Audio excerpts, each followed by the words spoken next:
여러분 안녕하십니까?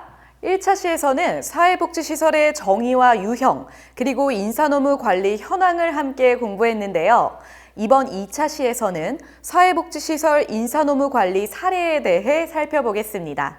먼저 임금 부분입니다. 사회복지시설 종사자의 경우 기본급에 수당을 더하는 구조로 임금을 지급받고 있습니다. 시간 외 수당을 산정할 때 통상임금을 기준으로 산정을 해야 하는데 명절수당이나 가족수당도 통상임금에 포함이 될까요? 자, 여기서 통상임금이란 무엇일까요? 시간 외 근로의 산정 기준은 바로 이 통상임금입니다.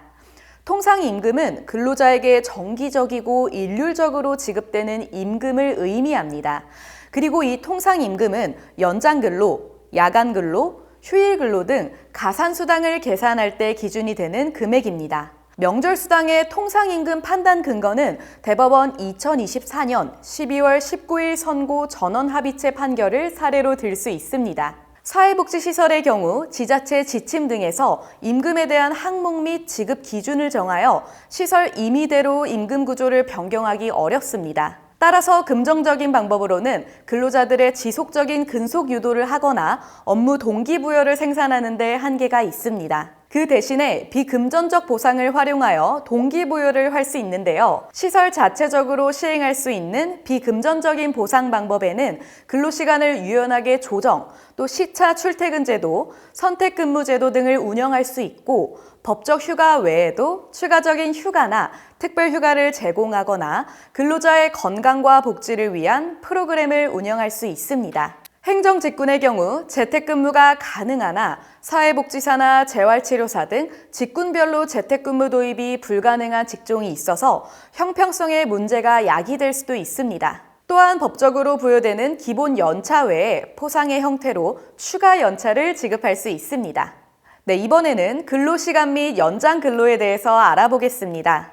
사회복지시설 중 거주시설의 경우 주간 및 야간 교대 근무가 존재하므로 교대 근로에 따른 연장, 휴일, 야간 등의 가산수단 산정 방법, 교대 근무 운영 시 유의사항, 교대 근무제 운영 시 근무시간 산정 방법 등의 숙지가 필요합니다. 먼저 연장 근로수당입니다. 우리나라 근로기준법에서는 하루 8시간, 주 40시간을 법정 근로시간으로 정하고 있습니다. 이 시간을 초과해서 근무하면 연장 근로로 보는데요. 이 연장된 시간에 대해서는 통상임금의 50% 이상을 가산해서 지급하게 되어 있습니다. 다음은 야간 근로 수당입니다. 야간 근로는 밤 10시부터 다음날 오전 6시까지 이루어진 근무를 말합니다. 이 시간대에 일하게 되면 마찬가지로 통상임금의 50% 이상을 추가 지급합니다. 마지막으로 휴일 근로수당입니다. 휴일에 근무를 하게 되면 기본적으로 통상임금의 50%를 먼저 가산해서 지급합니다. 그런데 여기서 끝이 아니고 만약 휴일에 근무한 시간이 법적 근로시간을 넘어서 연장 근로에 해당될 경우 그 연장 근로 부분에 대해서 추가로 50%를 한 번 더 붙여서 지급합니다. 사례를 들어 계산해 보겠습니다. B는 법정 공휴일에도 근무하였으나 공휴일 근무에 대한 가산수당이 지급되지 않았습니다. 공휴일에 오전 9시부터 오후 11시까지 점심 휴게 시간 1시간을 제외하고 13시간 동안 근로를 한 경우에는 총 몇 시간에 대한 임금을 지급해야 할까요? 휴일 당일 실제 근로한 대가로 13시간 근로시간분의 임금에 휴일 근로수당 13시간의 0.5배인 6.5시간분, 1일 8시간을 초과한 5시간분 연장 근로에 대한 가산임금으로 5시간의 0.5배인 2.5시간분, 그리고 22시 이후 야간 근로 1시간의 0.5배, 0.5시간분을 합하여 지급해야 합니다. 이렇게 해서 지급되어야 하는 가산임금은 총 9.5시간분이 되겠네요. 다음으로 교대제 근무와 관련해서 현장에서 자주 나오는 질문들을 이어서 살펴보겠습니다. 먼저 교대제 근무자의 주 휴일은 꼭 일요일이어야 할까요? 생활재활교사처럼 교대제로 근무하는 직종의 경우 주 휴일을 반드시 일요일로 특정할 필요는 없습니다. 보통 한 주에 2, 3일 정도를 비번일로 정해 휴무하기 때문에 그 주의 소정 근로일을 모두 만근했다면 그 다음 발생하는 휴무일을 유급 주휴일로 정하면 됩니다. 다음은 교대제 운영과 근로계약서 작성에 대한 부분입니다. 교대제를 운영하려면 근로계약을 체결할 때부터 교대근무제가 적용된다는 사실을 명확히 명시해야 하고, 이는 향후 법적 분쟁을 예방하는 데도 매우 중요합니다. 기존의 교대제를 운영하지 않다가 새로 도입하는 경우에는 개별 근로자와의 동의가 반드시 필요합니다. 교대제 관련 사항은 취업규칙의 필수적 기재사항이기 때문에 교대제 형태를 변경하고자 할 때는 취업규칙도 함께 변경해야 합니다. 즉, 취업규칙 또는 근로계약서 등에 반드시 명시해야 합니다. 그럼 여성 근로자도 교대 근무가 가능한가 하는 질문도 많습니다. 여성 근로자라 하더라도 교대 근무 자체는 가능합니다. 다만 임신 중인 여성 근로자에게는 연장 근로를 절대시킬 수 없고, 출산 후 1년이 지나지 않은 경우에는 연장 근로 제한이 적용됩니다. 즉, 하루 2시간, 한 주 6시간, 1년 150시간을 초과할 수 없습니다. 또한 18세 미만의 연소 근로자는 하루 1시간, 한 주 5시간을 넘는 연장 근로를 시킬 수 없습니다. 마지막으로 교대 근무자의 휴게 시간을 일반 근로자와 다르게 줄 수 있는지 묻는 경우도 있습니다. 교대제 근무라 하더라도 휴게 시간 기준은 동일합니다. 하루 8시간 근로 시 1시간의 휴게 시간, 3시간 근로 시 30분의 휴게 시간을 반드시 부여해야 합니다. 이어서 연차에 대해 살펴보겠습니다. 종사자들이 사용할 수 있는 연차는 근속연수별로 어떻게 계산될까요?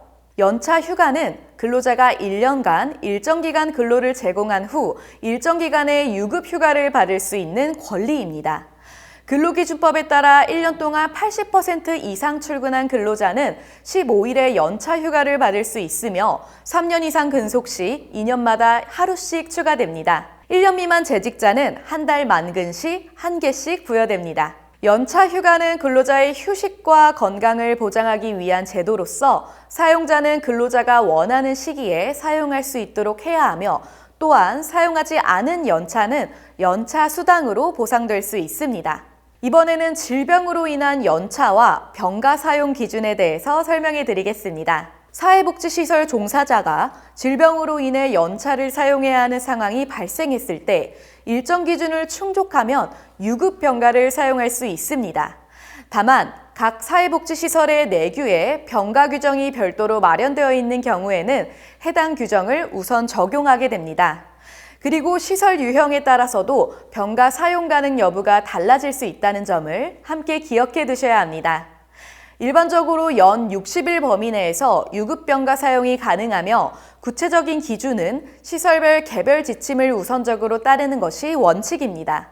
예를 들어 국고보조 장애인 생활시설의 경우에는 연 10일 이상 50일 이내에서 병가 사용이 가능하고, 또 이 중 10일까지는 개별 사업 지침에 따른 유급병가를 먼저 사용한 뒤에 그 초과분은 대체인력 지원 사업을 통해 지원받도록 되어 있습니다. 또한 병가를 사용할 때에는 의사진단서나 진료확인서에 기재된 치료기간, 즉 요양기간 내에서만 병가 지원이 가능합니다. 네, 다음은 사대보험 가입에 대해 자주 묻는 질문을 살펴보겠습니다. 사회복지시설장은 사대보험 가입이 가능한 근로자인가요? 사대보험 가입 등에 있어서 사회복지시설장의 가입 여부에 대해서 쟁점이 존재합니다. 사회복지시설의 장이 임용 절차, 보수, 근로계약서와 사용자의 지휘, 감독 유무 등의 제반 사항을 종합적으로 살펴서 근로기준법상 근로자로 인정될 경우에는 고용보험에 가입됩니다. 화면에 보이는 근로자성 판단 기준과 관련 행정 해석을 살펴보고 넘어가겠습니다. 다음은 징계에 대해서 살펴보겠습니다. 시설 내 종사자가 시설 이용자를 폭행하는 사건이 발생하였습니다. 종사자에 대한 징계 처리 절차를 어떻게 진행하여야 할까요? 시설 종사자의 이용자 폭행 사례를 살펴보겠습니다. A씨는 2021년 5월 전남의 한 지적장애인 거주시설에서 시설 이용자인 피해자 C씨가 생활실 밖으로 나오지 못하게 하는 등 4차례에 걸쳐서 피해자를 감금한 혐의로 기소되었습니다. 또 같은 달 휴게실에서 또 다른 피해자가 다른 시설의 이용자와 다퉜다는 이유로 팔을 잡아 넘어뜨리고 질질 끌어 생활실로 이동시키는 등 시설 입소자를 폭행한 사건이 있었습니다. 또 같은 시설에 종사하는 B씨는 또 다른 피해자에게 발길질을 하는 등 폭행한 혐의로 기소됐습니다. 이들은 피해자들이 취침 시간에 잠을 자지 않고 돌아다니면서 물건을 부수고 또 다른 시설의 이용자의 수면을 방해하는 등 돌발 행동을 방지하기 위해서 이 같은 일을 벌였을 뿐 폭행의 고의가 없었다는 취지로 주장했으나 1심 재판부는 장애인을 보호할 책임이 있는 지도자들이 피해자들을 폭행, 감금했다는 점에서 죄질이 좋지 않고 또 피해자들의 신체적, 정신적 고통도 가볍지 않았을 것으로 보인다며 판시했습니다. 이제 이러한 사례들을 바탕으로 징계 처리 절차는 어떻게 진행해야 하는지 살펴보겠습니다. 징계 처리 절차는 우선 조사 및 증거를 수집하고 가해 근로자에게 징계 사유에 대해 소명할 기회를 제공한 후에 장애인 폭행에 대한 범죄를 신고합니다. 다음은 가해 근로자를 대기 발령시켜 피해자와 분리시키고 또 징계위원회를 구성하여 근로자의 진술 및 증거와 상황을 고려하여 징계의 필요성과 그 양정을 결정합니다. 그 후 징계위원회의 결정에 따라 근로자에게 징계 처분 결과를 서면으로 통보하게 되는데요. 해고가 결정된 경우에는 사용자는 근로자에게 구체적인 해고 사유와 해고 일자를 최소 30일 전에 서면으로 통보해야 합니다. 30일 전에 통보하지 못한 경우에는 사용자는 30일분의 통상임금을 해고 예고수당으로 지급해야 합니다. 이렇게 징계 절차까지 살펴봤습니다. 다음 차시에서도 이어서 사회복지시설의 인사노무 관리 사례에 대해서 살펴보겠습니다. 모두 수고 많으셨습니다.